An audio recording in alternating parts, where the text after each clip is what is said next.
दोस्तों नमस्कार, आप सभी का स्वागत है। जैसा कि आप सभी को पता है यूपीएससी का इंटरव्यू चल रहा है। लगातार हम कैंडिडेट से बात कर रहे हैं, सारे के सारे डाउट वो क्लियर हो रहे हैं जो आप लोगों के कमेंट में होते हैं। वो एक एस्पिरेंट को यूपीएससी की जर्नी में किन किन बातों का विशेष ध्यान देना होता है, सारी की सारी जानकारी इस वीडियो के माध्यम से होने वाली है।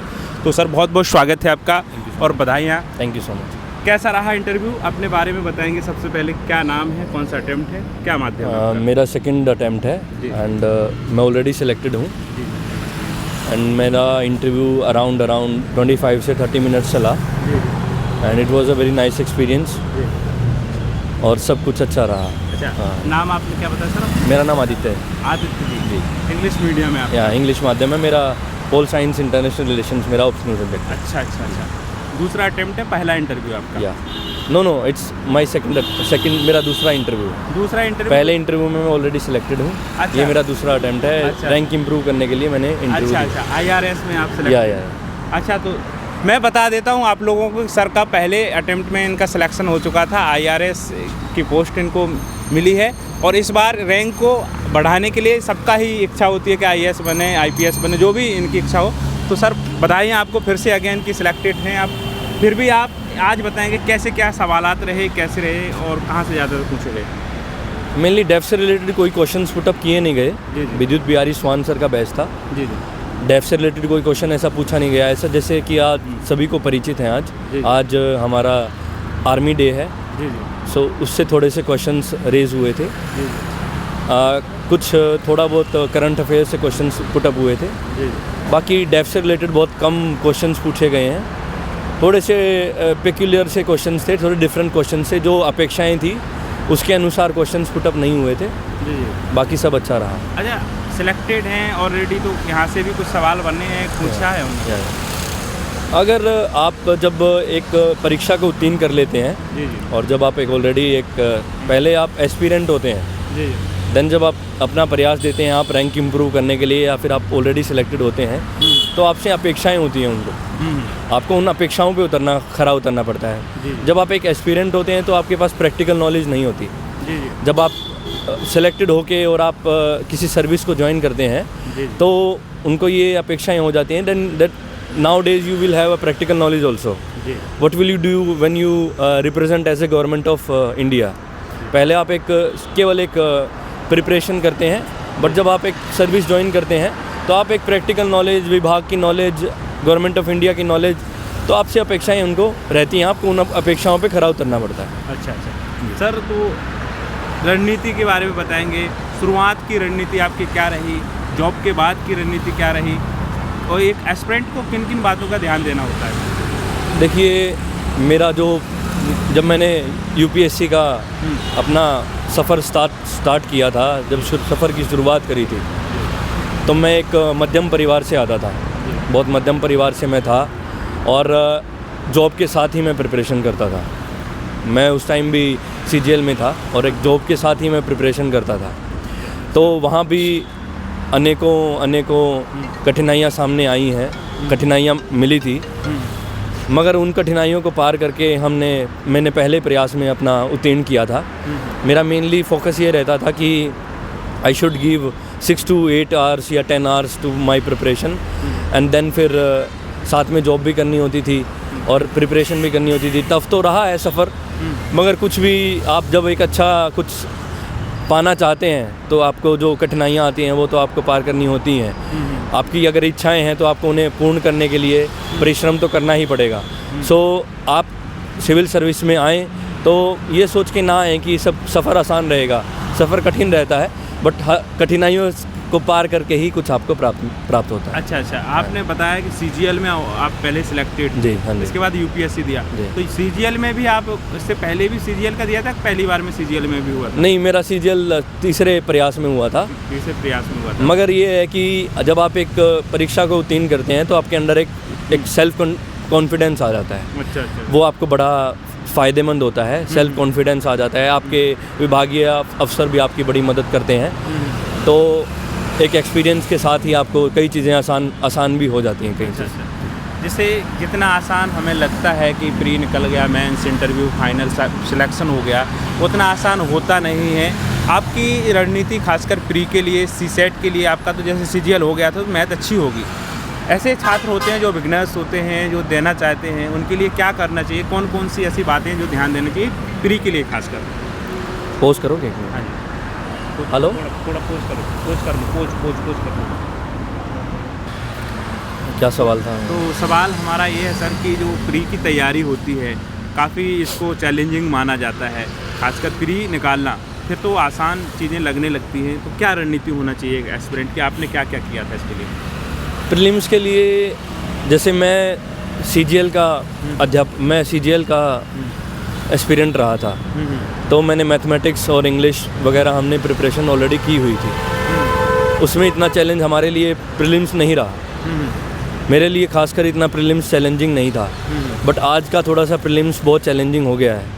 उसके लिए आप लास्ट ईयर के जो क्वेश्चंस होते हैं, पीवाईक्यू होते हैं, प्रीवियस ईयर क्वेश्चंस होते हैं, आप उनको थोड़ा सा अपने रूटीन में ला सकते हैं। दूसरा, आप अब थोड़ा सा मैथमेटिक्स का भी दायरा यूपीएससी ने बहुत बढ़ाया है, तो उसकी आप जितनी आप practice makes you a perfect, simple सा मंत्रा है, जितना आप प्रैक्टिस करेंगे उतना आपके लिए ईजी लगेगा चीज़ें।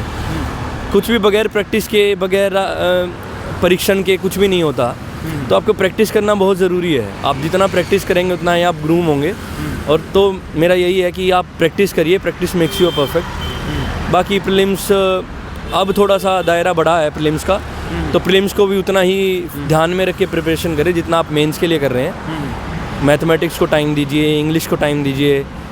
जीएस जो होता है वो सबका एक समान ही होता है, but being a UPSC aspirant आपकी जीएस अच्छी तो होती है, आपको इतनी डिफ़िकल्ट नहीं लगती है, बट हाँ मैथमेटिक्स को थोड़ा फोकस करके करिए।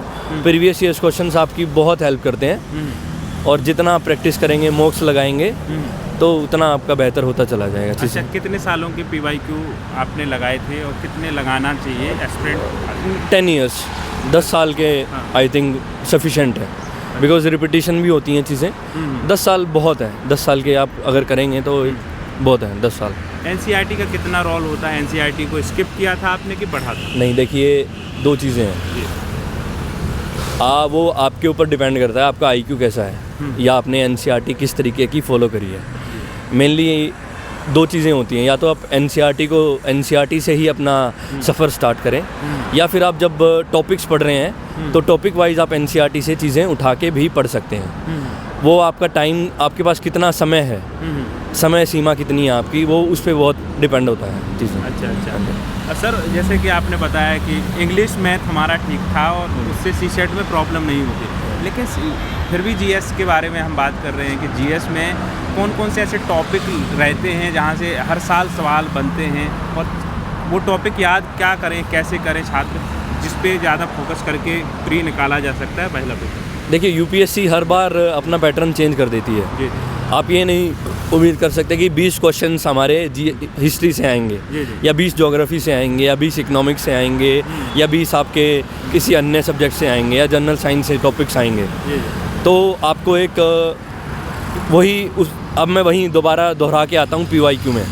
पीवाईक्यू से आपको थोड़ा सा एक पैटर्न पता लग जाएगा कि भाई इस टॉपिक से हमारे यहाँ पे इतने क्वेश्चंस रेज हो रहे हैं, तो आप उसके अकॉर्डिंग अपना टाइम टेबल या अपना समय सीमा निर्धारित कर सकते हैं। बाकी टॉपिक्स कोई ऐसा स्पेसिफिक नहीं है कि हाँ इस स्पेसिफिक टॉपिक से यूपीएससी सवालात करेगा ही करेगा, ऐसा कुछ नहीं होता कभी भी किसी भी वर्ष। तो सीधा आधार पीवाईक्यू है। हाँ। पीवाईक्यू से हमें सब कुछ या पीवाईक्यू है। दूसरा, आप जितना भी आप पीवाईक्यू करेंगे, अपने टॉपिक्स को पढ़ेंगे, फिर आप पीवाईक्यू जब उठाएंगे तो उससे आपको टॉपिक्स का पता लग जाएगा, इस टॉपिक से इतना पूछा जा रहा है, इस टॉपिक से इतना पूछा जा रहा है, तो आपको एक एक्सपीरियंस हो जाता है, धीरे धीरे आपको पता लगना शुरू हो जाता है। आंसर राइटिंग की स्टार्टिंग कैसे की थी, कब से की थी और कब से करना चाहिए एस्पिरेंट? मैंने अपना 2018 से सफ़र स्टार्ट किया था।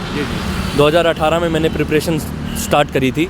2019 से ही मैंने आंसर राइटिंग की अपनी प्रिपरेशन स्टार्ट कर दी थी। तो आज कुल मिला के 6 वर्ष हो चुके हैं मेरे को कि मैं अब भी आंसर राइटिंग करता हूँ। एक मेरी रुचि रही है आंसर लिखना, थोड़ा अच्छा लगता है मुझे, तो बस वही उसने मेरा बहुत साथ दिया है, तो यही है।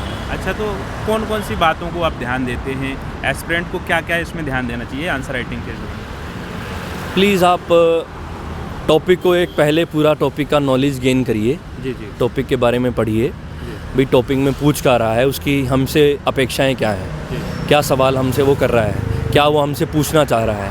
पहले वो मतलब पहले प्रश्न समझना बहुत ज़रूरी है कि वो हमसे पूछ क्या रहा है।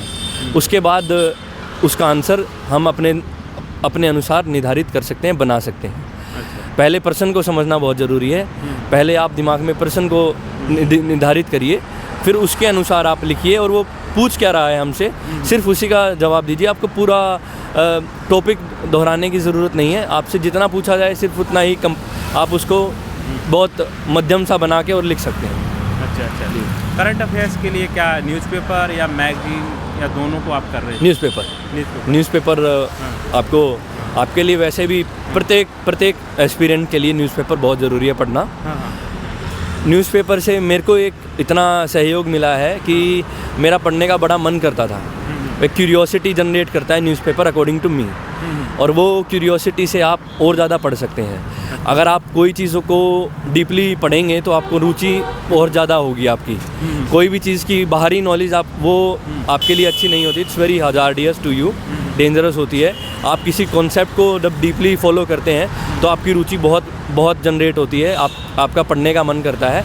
तो न्यूज़पेपर में आए दिन नई चीज़ें आती हैं, इससे आपका रिवीजन भी हो जाता है और कहीं ना कहीं आपको हेल्प भी मिलती है। अच्छा, न्यूज़पेपर को केवल पढ़ना ही चाहिए कि आप नोट्स भी उसके बनाते थे? इतना समय नहीं होता है कि हम उससे नोट्स बना सकें।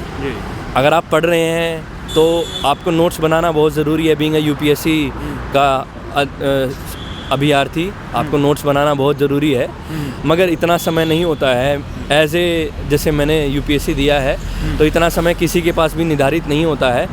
आपको नोट्स जो बनाने हैं वो आप अपने अकॉर्डिंग बना सकते हैं। जो टॉपिक आपको लगते हों कि भाई ये टॉपिक थोड़े से असाधारण से हैं, इनके नोट्स हम बना सकते हैं। बाकी न्यूज़पेपर आप रिवीजन के लिए, करंट अफेयर्स के लिए, इन सब चीज़ों के लिए फ़ॉलो करिए, बट न्यूज़पेपर के नोट्स बनाना इतना पॉसिबल नहीं है। अच्छा, जो लास्ट में जो 365 के विजन का जो आता है करंट अफेयर्स, उसको आपने पढ़ा था कि इसके पढ़े वगैरह कि खाली न्यूज़पेपर ही? नहीं, करंट अफेयर्स के आप जब न्यूज़पेपर पढ़ते हैं, अपनी मैगजीन्स पढ़ते हैं, उनसे आप नोट्स बना सकते हैं। तो मेरे को नहीं लगता कि 365 की ज़रूरत पड़ती है एज़ पर मी। अच्छा, कोचिंग की कितनी ज़रूरत ऐसी लगती है एस्पिरेंट के लिए? आपने कोचिंग कोई ज़रूरत नहीं है कोचिंग की। मैं हमेशा दोहराता रहा हूँ, पिछली बार भी मैंने दोहराया था, कोचिंग की किसी भी प्रकार की आवश्यकता मेरे अकॉर्डिंग नहीं होनी चाहिए।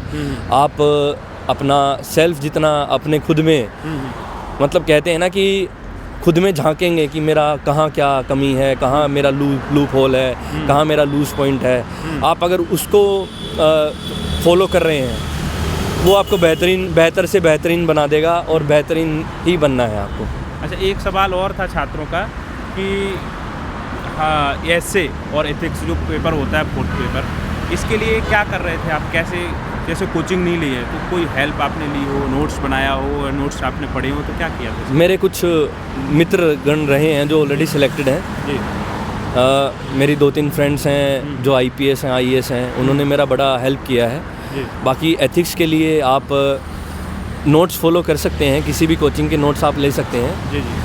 आप जब नोट्स को पढ़ते हैं और जब आप रुचि लेके पढ़ना शुरू करते हैं तो खुद ब खुद रास्ता निकलता आ ही जाता है आपके सामने कि मेरे को क्या पढ़ना है, क्या नहीं पढ़ना, क्या छोड़ना है, क्या ग्रैब करना है। तो आप खुद के नोट्स, सेल्फ नोट्स भी बना सकते हैं, मगर आप कोचिंग के नोट्स वैसे पढ़ने के लिए यूज़ कर सकते हैं। कोचिंग ना लें, बट नोट्स वगैरह जो आपको बेहतर लगते हों, जिनकी पढ़ के आपको रुचि महसूस होती हो कि हाँ दिस विल हेल्प मी, तो आप वो फॉलो कर सकते हैं एथिक्स के लिए। एथिक्स के लिए आपको थोड़ा सा डीपली पढ़ना पड़ता है। एथिक्स एक बहुत अच्छा सब्जेक्ट है, आपको बहुत अच्छा इंसान भी बनाता है।